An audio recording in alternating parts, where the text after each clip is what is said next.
جو وہ بہت سارے مشکل فیصلے کر لیتا ہے، جو بڑی غلط پلاننگز کر لیتا ہے، جو کافی عرصے تک کے لیے اپنے آپ کو مختلف مسائل میں گھیرے رکھتا ہے، یہ دو چیزیں انسان کو اس دنیا میں بہت پریشان کرتی ہیں، اور یہی وہ مشکلیں ہیں کہ جن کو حل کرنے کے لیے مولا امام علی علیہ السلام نے یہ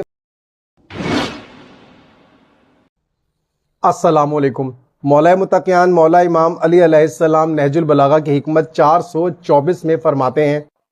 علم و تحمل ڈھانکنے والا پردہ اور عقل کاٹنے والی تلوار ہے، لہٰذا اپنے اخلاق کے کمزور پہلو کو حلم و بردباری سے چھپاؤ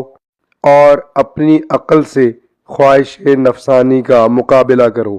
آج کل کے دور میں انسان اگر کسی وجہ سے پریشان ہے تو وہ دو چیزیں ہیں۔ ایک وہ چیزیں جو اس کے اندر ہیں، یعنی اس کے اندر ایک غصہ پایا جاتا ہے، ایک ٹینشن ڈپریشن پائی جاتی ہے، اس کے اندر ایک اتار چڑھاؤ رہتا ہے، ایک تناؤ کسی جو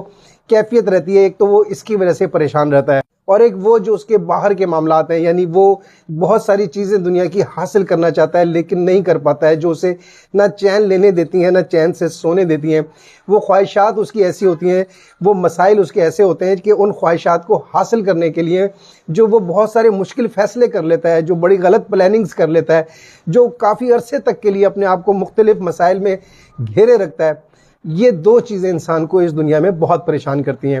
اور یہی وہ مشکلیں ہیں کہ جن کو حل کرنے کے لیے مولا امام علی علیہ السلام نے یہ فرمان ہماری مشکل کشائی کرتے ہوئے ہمیں ان پریشانیوں سے نکالنے کے لیے بیان فرمایا ہے۔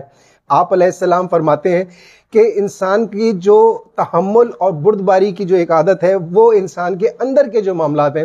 جو اس کو تناؤ، غصہ، پریشانی، بدلہ، ڈپریشن، یعنی اس کے اندر جو کچھ بھی ایک اتار چڑھاؤ، ایک الاؤ سا جو پک رہا ہوتا ہے، ان سب کو وہ کنٹرول کر سکتا ہے صرف ایک تحمل، بردباری، سنجیدگی اور ٹھہراؤ اپنے اندر پیدا کر لے، برداشت پیدا کر لے، تھوڑا رک کر فیصلہ کرے، سوچ سمجھ کر غور و فکر کے ساتھ فیصلہ کرے، جو بھی معاملات اس کو درپیش ہوں اس پر صرف ٹھہر جائے، کچھ وقت دے دے، کچھ فیصلہ کرنے کے لیے اپنے آپ کو تیار کر لے۔ اس طرح سے اگر وہ کوئی فیصلہ کرتا ہے تو اس کے اچھے نتائج نکلتے ہیں اور یہ اندر کے معاملات اس کے درست ہو سکتے ہیں۔ اس طرح سے آپ اس مشکل سے نکالنے کے بعد پھر جو بیرونی مسائل ہیں اس کے بارے میں بھی آپ علیہ السلام فرماتے ہیں کہ اگر انسان خواہشات پر کنٹرول کر لیتا ہے، اور وہ ظاہر ہے خواہشات پر کنٹرول کرنے کے لیے آپ علیہ السلام فرماتے ہیں کہ انسان عقل سے اگر کام لے، جو ایک تلوار کا کام کرتی ہے، یہ اس طرح سے کرے کہ وہ اپنی نفسانی خواہشات کو روک لے۔ اس تلوار یعنی اس عقل کے ذریعے اگر وہ اپنی خواہشات کو روکنے میں کامیاب ہو جاتا ہے، محدود کر لیتا ہے ان خواہشات کو کہ جنہیں وہ حاصل نہیں کر سکتا ہے،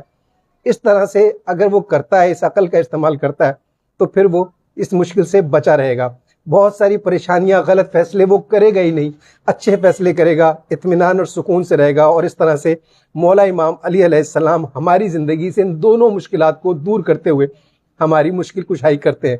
صرف فرق اتنا ہے کہ ہمیں اس کو سمجھنا ہے اور اپنی زندگی پر اپلائی کرنا ہے۔ پروردگار عالم ہمیں وہ توفیق دے کہ ہم مولا کے ان فرامین کو سمجھ سکیں اور اپنی زندگی پر اپلائی کر سکیں۔ آمین یا رب العالمین۔ شکریہ۔